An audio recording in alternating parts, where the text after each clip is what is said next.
Şanlıurfa, Turki. Wilayah ini diyakini terbentuk setelah banjir besar yang terjadi pada masa Nabi Nuh. Islam masuk ke Turki pada tahun 639 Masehi pada masa Khalifah Umar bin Khattab berkuasa. Şanlıurfa terletak sekitar 1274 km dari Istanbul.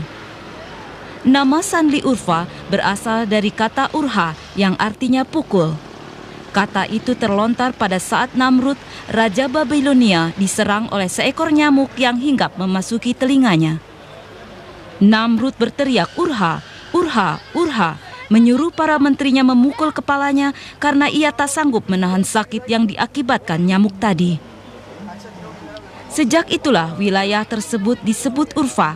Lambat laun namanya berubah menjadi Şanlıurfa seperti yang dikenal saat ini. Di Turki, Şanlıurfa dianggap sebagai kota para nabi karena beberapa nabi memang telah menginjakan kakinya di kota ini. Sebagai contoh adalah Nabi Ibrahim. Menurut kisah, Nabi Ibrahim dilahirkan di sebuah goa. Goa itu sekarang menjadi bagian dari masjid. Nabi Ibrahim tinggal di dalam goa hingga ia berusia 7 tahun. Inilah masjid dan gua tempat Nabi Ibrahim dilahirkan. Tempat ini banyak sekali dikunjungi para peziarah. Di samping objek-objek bersejarah, banyak mereka yang datang terpesona oleh keunikan dan keindahan arsitektur masjid Mevlid-i Halil.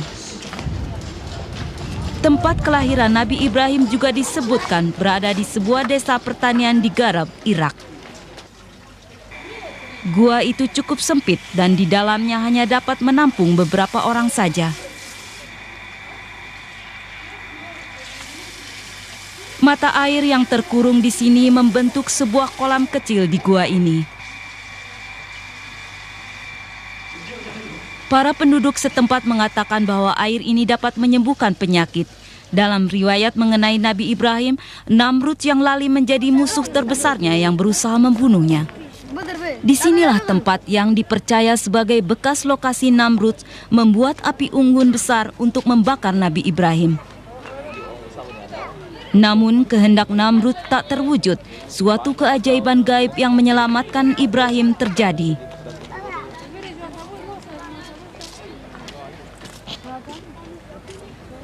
Api dengan lidah api yang berkobar hebat tiba-tiba dingin dan berubah menjadi air. Kemudian kayu bakar berubah menjadi ikan-ikan.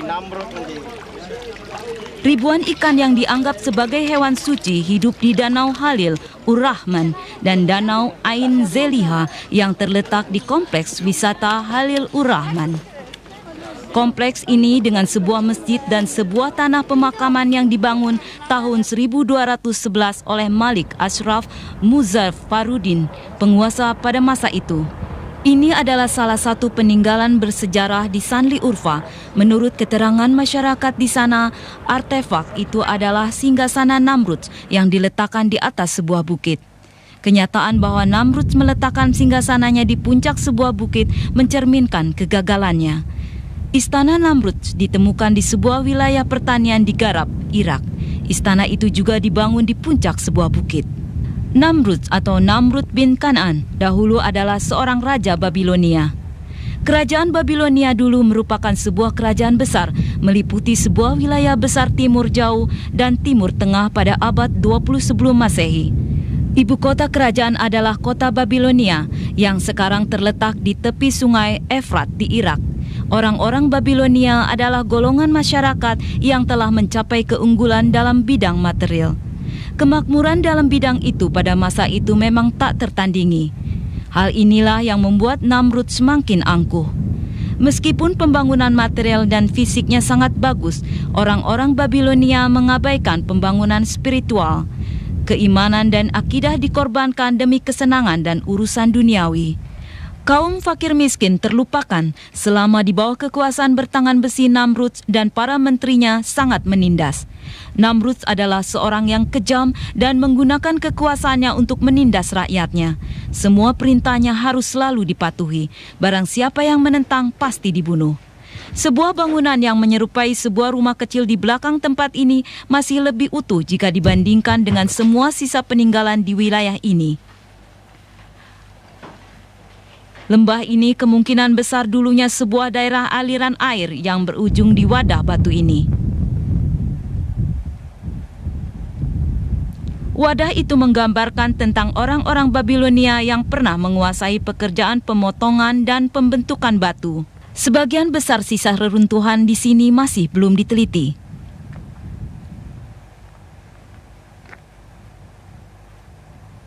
Demikian juga ini, saat ini tak ada penelitian arkeologi atau ilmu pengetahuan yang dilakukan di sini.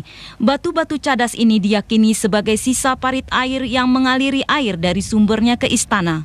Sistem irigasi ini adalah sebuah contoh dari tingginya tingkat peradaban orang Babilonia.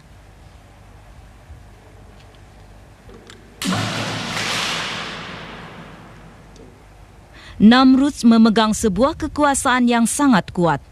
Di samping takut, kedunguan, dan mentalitas yang lemah, rakyatnya harus selalu patuh. Bahkan sebutan namanya saja konon cukup menakutkan bagi orang Babilonia dan mereka yang memiliki kepentingan di Babilonia. Satu-satunya orang yang cukup berani berhadapan dengan Namrud dan menceramainya tentang Islam adalah Nabi Ibrahim.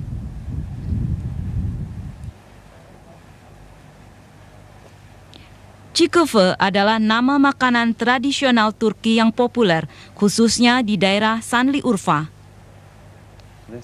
Di dalam isinya terdapat daging sapi, daun ketumbar, bawang bombay, tomat, cabai, lada hitam, dan rempah-rempah. Makanan ini juga sangat populer di kota-kota lain yang hanya dihidangkan di restoran-restoran dan hotel mahal. Menurut para penduduk setempat, asal mula makanan itu berkaitan dengan usaha peristiwa pembakaran Nabi Ibrahim. Makanan ini disebut çikofe sebab dagingnya tidak dimasak dengan menggunakan panas api. Setelah usaha pembakaran Nabi Ibrahim, dikisahkan bahwa desa tempat kejadian itu mengalami krisis api selama 7 tahun. Orang-orang harus mencari jalan lain untuk mengolah makanan sementara api tak ada. Ada 2 cerita populer mengenai mengapa tak ada cahaya api untuk kurun waktu lama selama itu di desa tersebut. Menurut cerita pertama, Namrud memerintahkan tentaranya mengumpulkan kayu bakar untuk perapian raksasa untuk membakar Nabi Ibrahim. Para prajurit setia Namrud menyisiri pedesaan dan merampas setiap batang kayu bakar dari para penduduknya dan wilayah sekitarnya.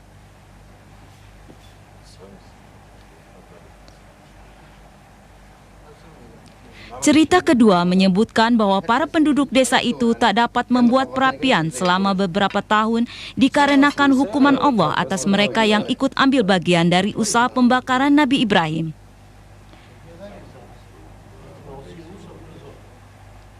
Karena kekejaman dan keangkuhan Namrud, rakyatnya juga ikut menderita.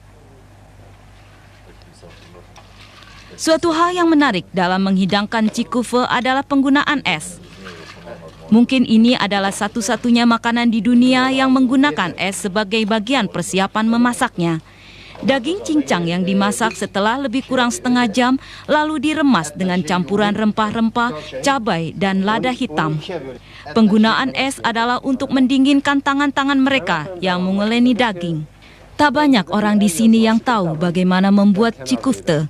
Namun bagi Adil Tuar dan pembantunya Ismail Karanfil, seni membuat hidangan ini diwarisi dari generasi ke generasi. Di wilayah Şanlıurfa dan daerah sekitarnya, çikofe telah menjadi makanan sehari-hari, khususnya dinikmati pada saat hari Lebaran. Selama musim dingin, çikofe dimakan pada malam hari untuk menghangatkan tubuh. Çikofe juga menjadi makanan yang populer untuk bepergian dan piknik. Di samping rasanya yang enak, çikofe punya kelebihan yang lain. Orang-orang di sini senang memiliki keluarga besar karena akan makin banyak yang dapat membantu menyiapkan çikofe. Selama menikmati penganan inilah mereka dapat bergaul, berkenalan atau saling bersilaturahmi.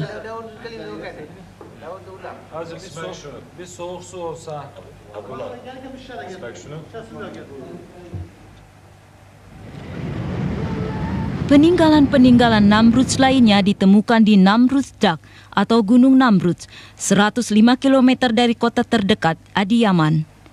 Adıyaman terletak sekitar 1220 km dari Istanbul.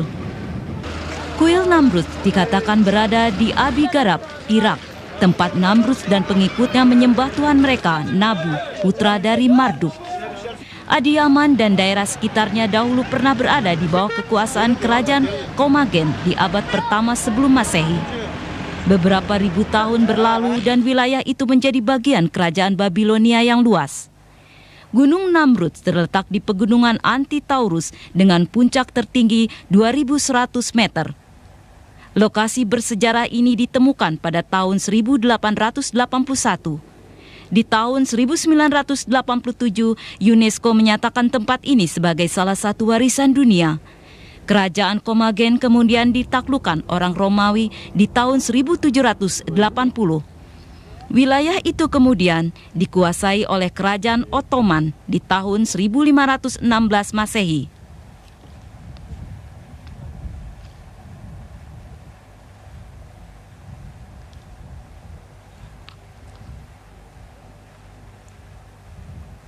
Beberapa penduduk menyatakan bahwa kerajaan Komagen yang berdiri pada awal abad sebelum Masehi membangun kembali kuil ini untuk pemujaan. Dua raja Komagen, Antiochos I dan Kalinikos, menyatakan bahwa mereka adalah para keturunan Raja Persia, Darius I dari pihak ayah dan Alexander Agung dari pihak ibu. Di wilayah inilah ritual keagamaan pagan dan pemujaan terhadap patung berhala dilakukan.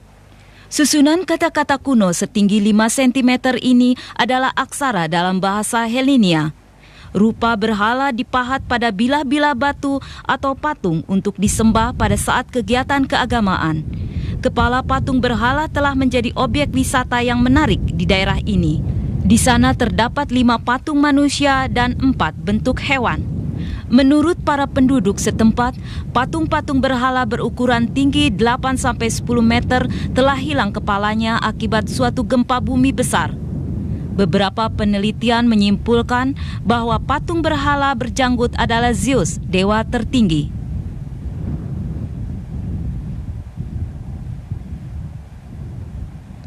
Dan ini menurut penduduk setempat adalah gambaran wajah Namrud yang sesungguhnya.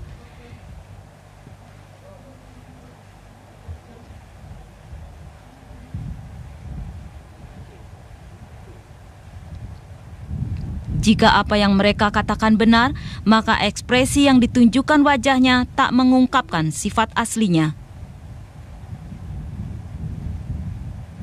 Namrud adalah seorang raja yang keras kepala dan kejam. Apapun yang ia inginkan harus terwujud dan semua perintahnya harus dituruti. Rakyatnya dipaksa untuk menyembahnya, mereka yang menolak segera dijatuhi hukuman mati. Ketika Nabi Ibrahim menasihatinya untuk merubah tabiatnya dan segera menyembah Allah yang Maha Kuasa, dia menjadi marah dan memerintahkan pengikutnya untuk membakar Nabi Ibrahim hidup-hidup.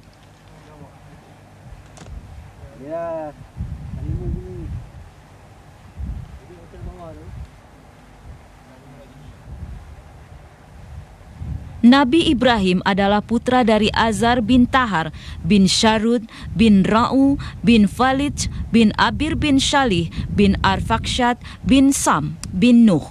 Ibrahim dipuja dan dipuji oleh kaum Muslim, Nasrani, dan kaum Yahudi.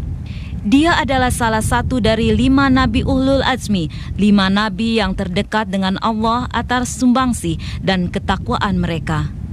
Putranya Ismail dan Ishak, cucu Yakub dan cicitnya yang juga bernama Ismail juga diangkat untuk tugas kenabian untuk melanjutkan tugas Ibrahim. Salah satu sebutan untuk Nabi Ibrahim adalah bahwa ia sangatlah penyayang. Dia tidak pernah mendoakan agar kaumnya yang keras kepala menjadi binasa. Meskipun ia terus ditindas oleh Namrud, Nabi Ibrahim tak pernah goyah misinya. Meskipun ayahnya sendiri mengejek usahanya, Nabi Ibrahim tetap memperlakukan ia dengan penuh hormat terhadap ayahnya. Dia tak pernah bosan mendoakan agar Allah mengampuni dan membukakan hati ayahnya akan kebenaran Allah. Nabi Ibrahim selalu mendoakan keselamatan kaumnya. Dia tak pernah sakit hati dan dendam. Ekspedisi untuk menemukan benda-benda peninggalan Namrud tak berakhir di sini. Di Mosul, Irak, sebuah kuil dan istana Namrud telah diketemukan. Mosul terletak sekitar 396 km dari Baghdad. Mosul juga terkenal akan kaitannya dengan sejarah Nabi Yunus, Daniel, Jarjis, dan Sis. Ini adalah reruntuhan yang dikatakan oleh penduduk setempat sebagai bekas istana dan kuil Namrud.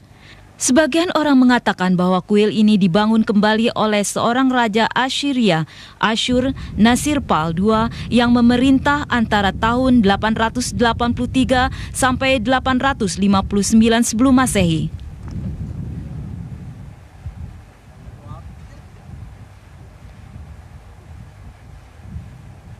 Beberapa bagian kuil dapat dilihat secara jelas.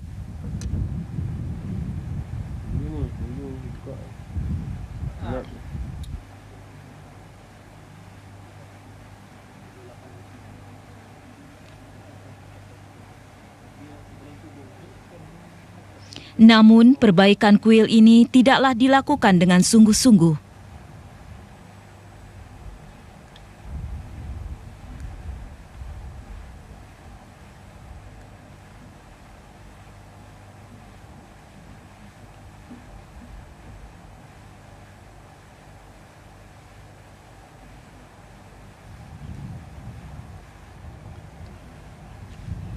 Kuil dari Istana Namrud berdiri di lokasi seluas 26.000 meter persegi. Patung ini yang berkepala manusia dengan badan singa, bersayap burung, dan bersisik seperti ikan ini diletakkan di pintu masuk istana untuk menakut-nakuti musuh. Patung ini juga sebuah simbol kekuasaan kerajaan Assyria. Nabi Ibrahim berdebat dengan Namrud yang menyatakan dirinya sebagai Tuhan. Ibrahim mengatakan bahwa Allah lah yang membuat matahari terbit di timur dan terbenam di barat. Dia menantang Namrud untuk membalik arahnya hingga matahari terbit dari barat ke timur. Dalam surat Al-Baqarah ayat 258, tantangan Nabi Ibrahim itu dijabarkan demikian. Apakah kamu tidak memperhatikan orang yang mendebat Ibrahim tentang Tuhannya karena Allah telah memberi kepada orang itu kekuasaan?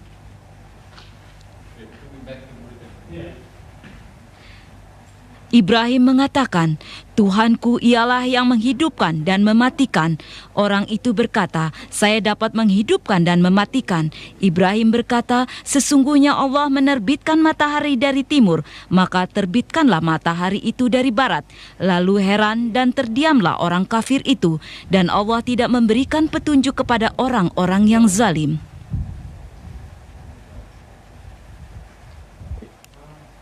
Ini adalah beberapa artefak yang diketemukan di ruang singgasana, ruangan terbesar di istana ini yang berukuran 45,5 kali 10,5 meter.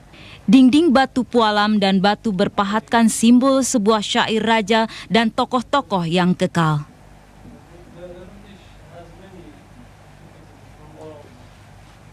Sebagian besar artefak-artefak bersejarah di sana hilang atau rusak berserakan. Lekukan dan ukuran adalah di antara benda yang bertahan.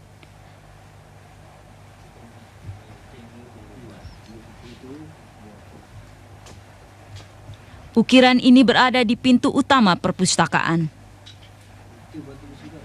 Ukiran berbentuk seorang lelaki yang unik ini adalah salah satu benda yang terselamatkan.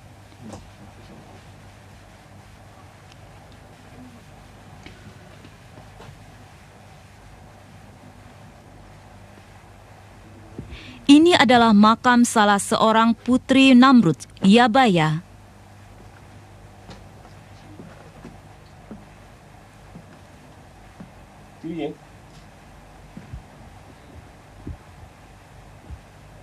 Makam ini diketemukan di sebuah ruangan di bagian belakang istana. Sejauh ini belum diketahui berapa jumlah istri dan keturunan Namrud. Makam Yabaya terletak di sebuah ruang kecil bawah tanah.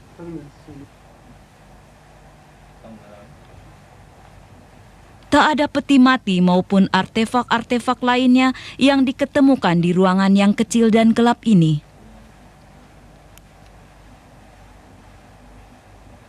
Selain patung-patung, ukiran, dan makam, sumur tua ini juga bagian dari peninggalan yang dilindungi.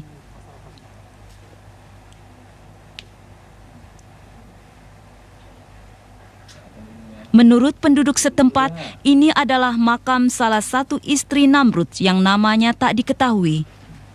Hati Namrud digambarkan keras bagai batu. Dia tak pernah berkeinginan menyembah Allah. Allah menurunkan padanya sebuah hukuman kecil dalam bentuk seekor nyamuk. Nyamuk itu masuk ke telinga Namrud. Namrud merasakan sakit yang teramat sangat. Ia berteriak sangat kencang, namun sudahlah terlambat untuk bertobat. Namrud yang mengaku sebagai Tuhan akhirnya mati dalam keadaan menyedihkan setelah mengalami 3 hari penderitaan yang hebat.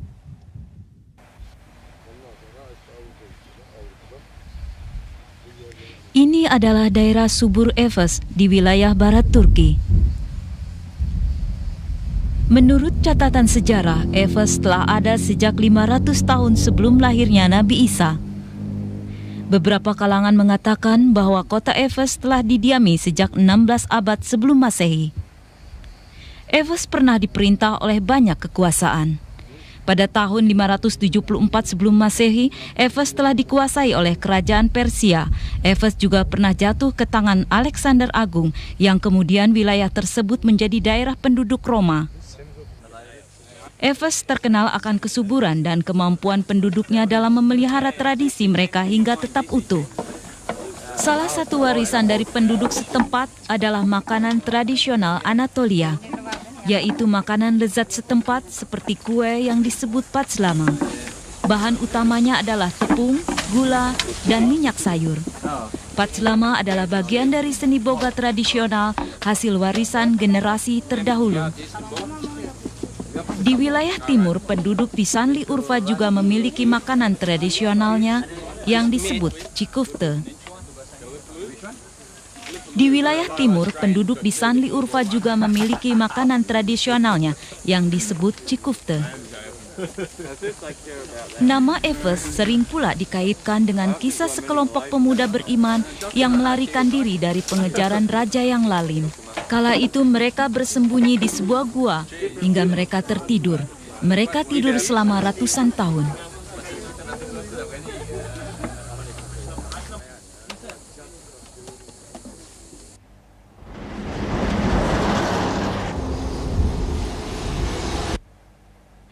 Efes terletak di timur Turki, 640 km dari Istanbul.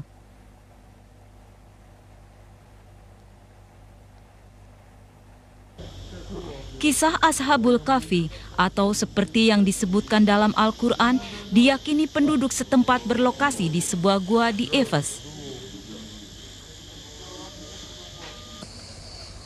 Disinilah mukjizat Allah diturunkan. Gua itu menurut penduduk berada di daerah ini.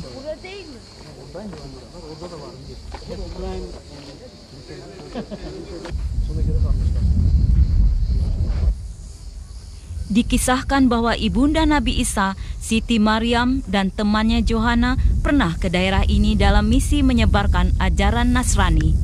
Kala itu pemerintah dan rakyat suatu kaum tak percaya terhadap satu Tuhan.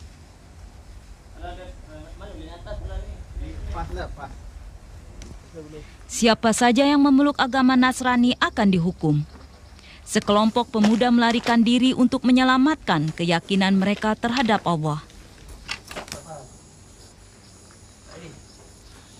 Penggalian arkeologi tahun 1927 di sekitar situs bersejarah berhasil mengungkapkan beberapa temuan penting. Di antara temuan itu adalah tempat ibadah dan ratusan makam yang diperkirakan dari abad ke-5 masa yang bersamaan dengan kematian Ashabul Kahfi. Namun lokasi ini baru mulai dimasuki umum pada abad ke-15.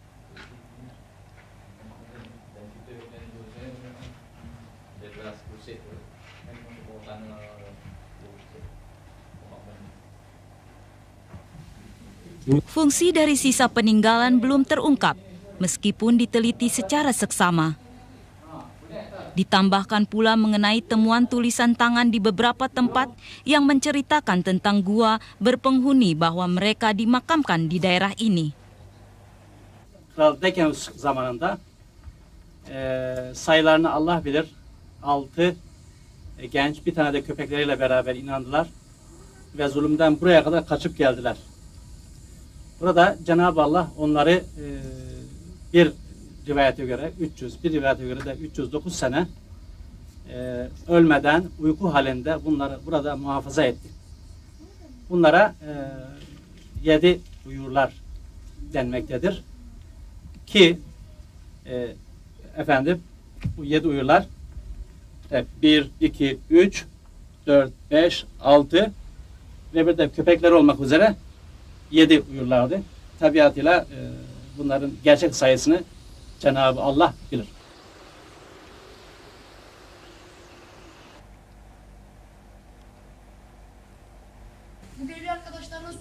Lokasi ini dipagari untuk sebuah perbaikan kecil.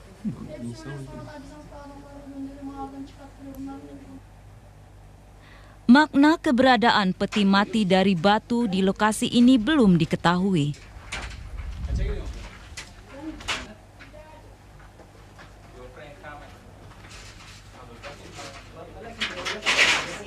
Temuan sejenis mengingatkan kita pada benda sejenis di makam Fir'aun.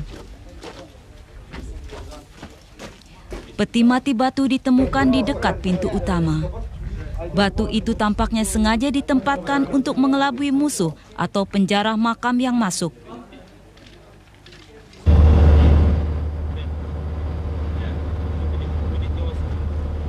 Daerah Tarsus, Turki disebutkan pula pernah dikunjungi para nabi. Makam Nabi Syed dan Daniel disebutkan terdapat di sini, selain juga kejadian Ashabul Kahfi.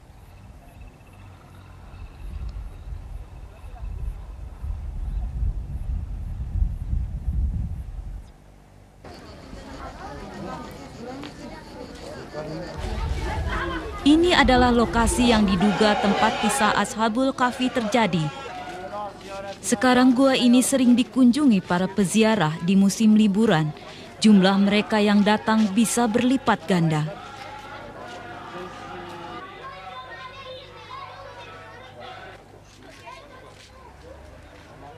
Kalangan sejarawan mungkin cukup dipusingkan dengan bermacam pengakuan tentang keberadaan gua Ashabul Kahfi.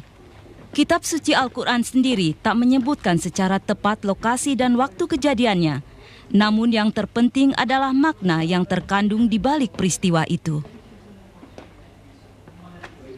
Surat Al-Kahfi ayat 17 menggambarkan tentang keadaan gua Al-Kahfi.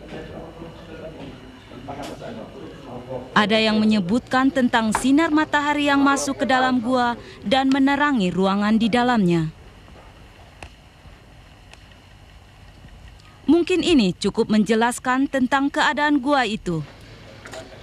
Ashab-ı Kehf hadisesi kitabımız Kur'an-ı Kerim'de geçen hadisedir. Kur'an-ı Kerim 114 suredir.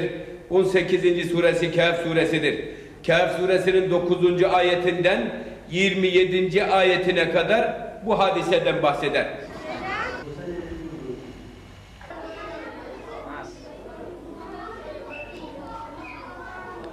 Disinilah tempat yang diyakini tempat terjadinya kisah itu.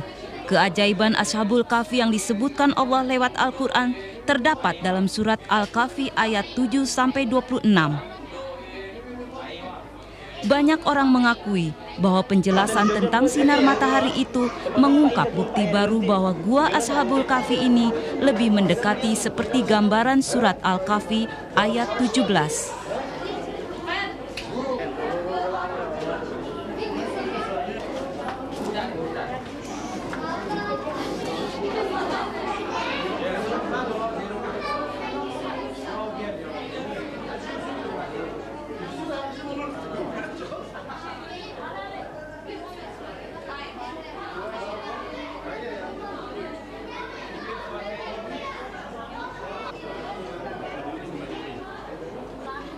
Gua di Tarsus adalah gua terbesar di daerah ini. Terdapat 7 macam gua yang dengan besar yang serupa. Apakah ini tanda dari Allah ataukah hanya kebetulan saja? Hanya Allah yang tahu kebenarannya. Sebagian orang menyebutkan Raja Lalim yang berusaha membunuh para penidur adalah Dakianus atau Decius, kaisar Romawi yang berkuasa pada tahun 249 sampai 251 Masehi. Sementara yang lain menyebutkan nama Tragan yang memerintah tahun 98 sampai 117 Masehi. Kebanyakan penduduk setempat meyakini bahwa Ashabul Kahfi terdiri dari 7 orang, yaitu Yemliha, Maxelina, Mislina, Mernus, Debernus, Sazenus, Kafestayasus, dan seekor anjing bernama Kitmir. Di depan mulut gua terdapat sebuah masjid yang menggantikan masjid tua di lokasi yang sama. Masjid Naru itu dibangun oleh Sultan Aziz tahun 1289 Masehi.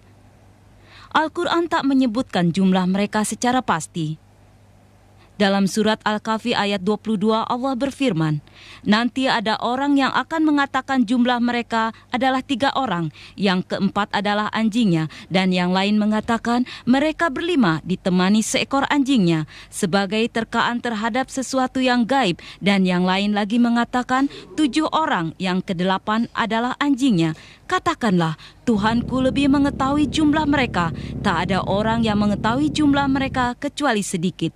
Karena itu janganlah kamu mempertengkarkan tentang hal itu, kecuali pertengkaran lahir saja, dan jangan kamu menanyakan tentang mereka kepada seorang pun di antaranya.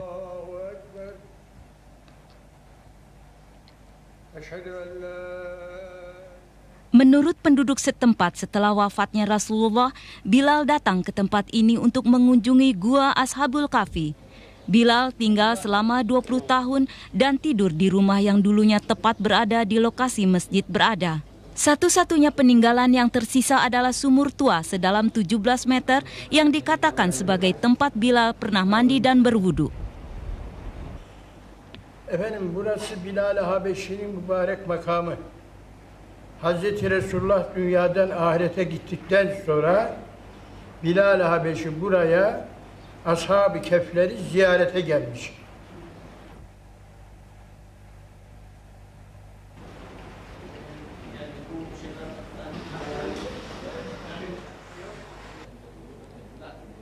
Bilal adalah Habsyi dan sebelumnya budak Umayyah bin Khalaf, pemimpin kaum Quraisy.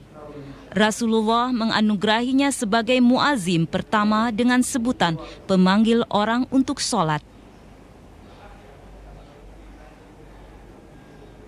Ini bukanlah makam beliau, melainkan makam seorang warga desa.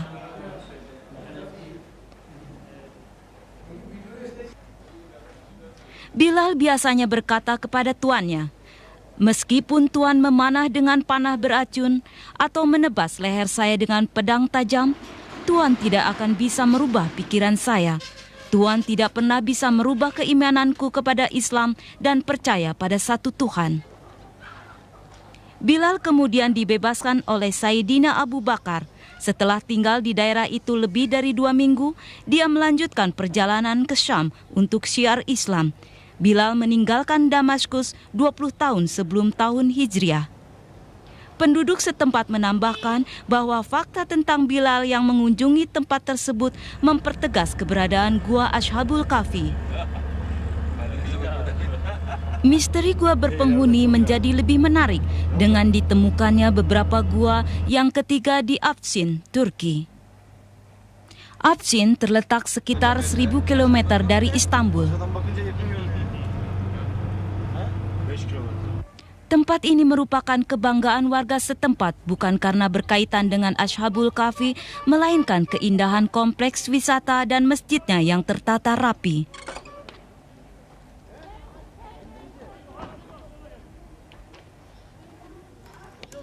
Daya tarik yang nyata di tempat ini adalah keindahan lengkungan besar berpahatkan kaligrafi gaya Seljuk.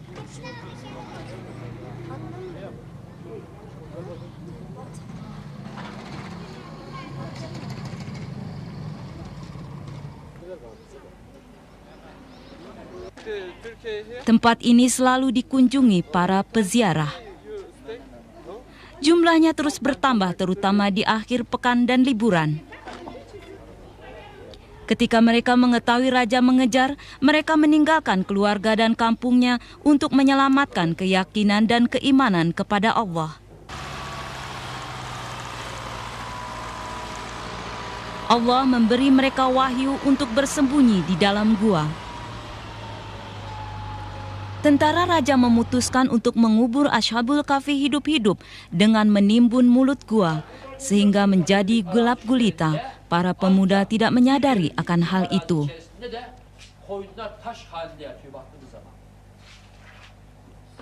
Di dalam gelap, mereka tertidur. Hayvanın ayağı kırılıp lisani hale geliyor.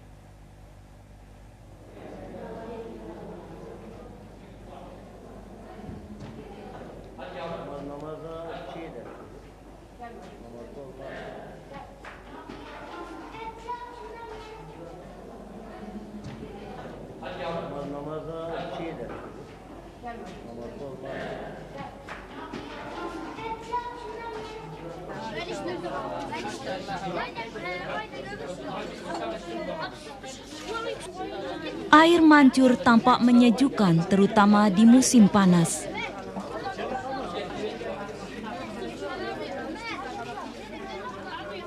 Penduduk setempat memanfaatkannya untuk kebutuhan rumah tangga.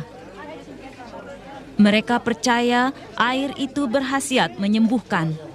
Kepercayaan ini mungkin dikarenakan letaknya yang berdekatan dengan gua Ashabul Kahfi. Inilah gua yang dimaksudkan tersebut. Dibandingkan dengan Tarsus yang besar, mulut gua ini sangat sempit. Pengunjung hanya dapat melihat dari luarnya saja. Bir takım sosyolojik veya kültürel yönden, İslami bakımından Eshab-ı Kehf suresindeki ayetlerin izlerine bakarak buranın asıl Eshab-ı Kehf olma hususundaki durumları arz edeceğim. Allahu alem şu hususlardan burasının Eshab-ı Kehf mağarası olabileceğini düşünüyorum.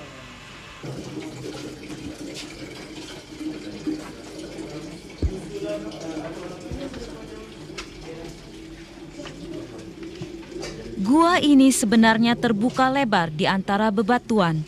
Pengunjung tak dapat masuk karena bagian terlebarnya hanya 1 meter. Di dalamnya sangat sempit dan gelap, sehingga menyulitkan untuk bernapas. Pemuda Ashabul Kahfi mengira hanya tertidur beberapa hari, padahal mereka tertidur selama 300 tahun.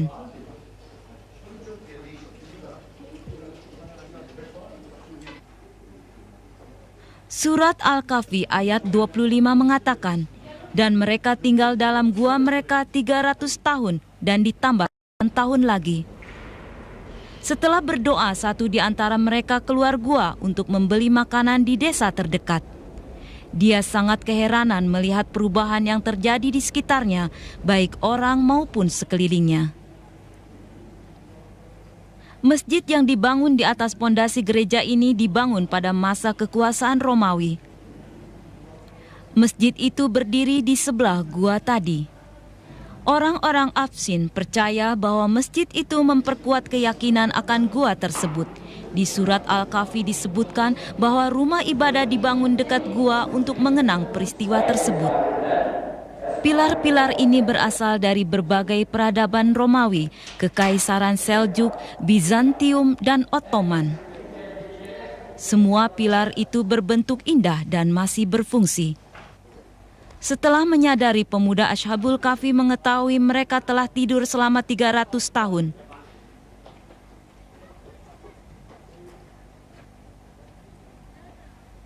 Raja Decius yang jahat telah meninggal sejak lama.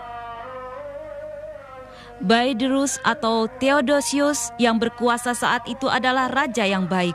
Para penidur dibebaskan untuk bertemu penduduk setempat yang seiman dengan mereka. Mereka berdoa kepada Allah untuk mengambil nyawa mereka dan Allah mengabulkan. Ada semacam tradisi di sini bahwa penduduk datang beserta keluarganya untuk mempererat tali silaturahmi. Tradisi lain adalah upacara peringatan berusia 500 tahun yang dilakukan untuk memberi nama bayi laki-laki. Menurut penduduk setempat, 1 dari 5 anak laki-laki diberi nama yang sama dengan salah satu nama pemuda Ashabul Kahfi.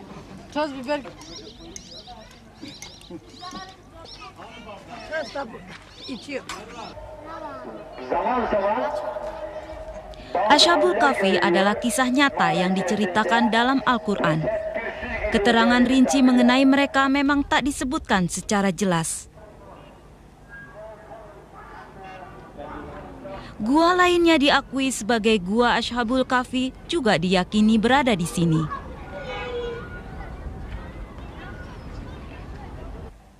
Damaskus, ibu kota Suriah, negara dengan peradaban tinggi. Gua terletak di halaman tertutup di rumah ibadah di kaki Gunung Kasiyun di pinggiran Damaskus.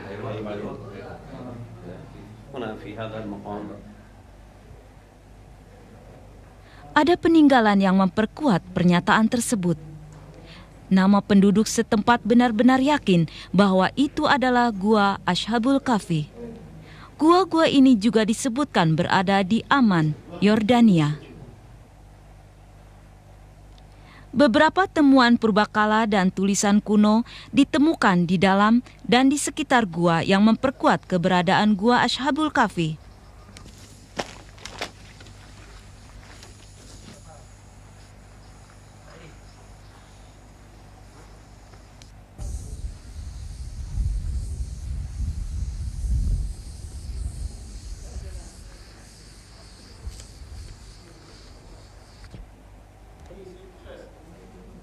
Gua ini sering dikunjungi para peziarah yang datang ke Amman.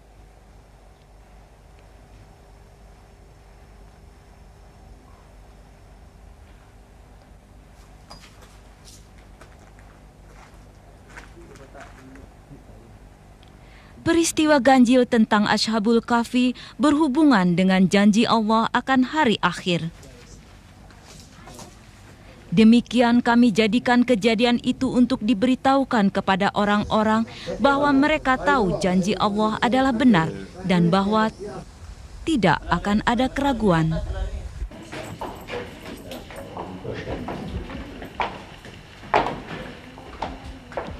Kisah tersebut memiliki kesamaan dengan cerita Nabi Musa alaihissalam melawan Fir'aun. Keduanya juga berisi pesan jelas bahwa sekuat apapun musuh, Muslim akan menang dengan sedikit bantuan Allah. Setiap orang berusaha berbuat baik namun juga diuji dengan godaan dan cobaan. Itulah yang dihadapi Ashabul Kahfi.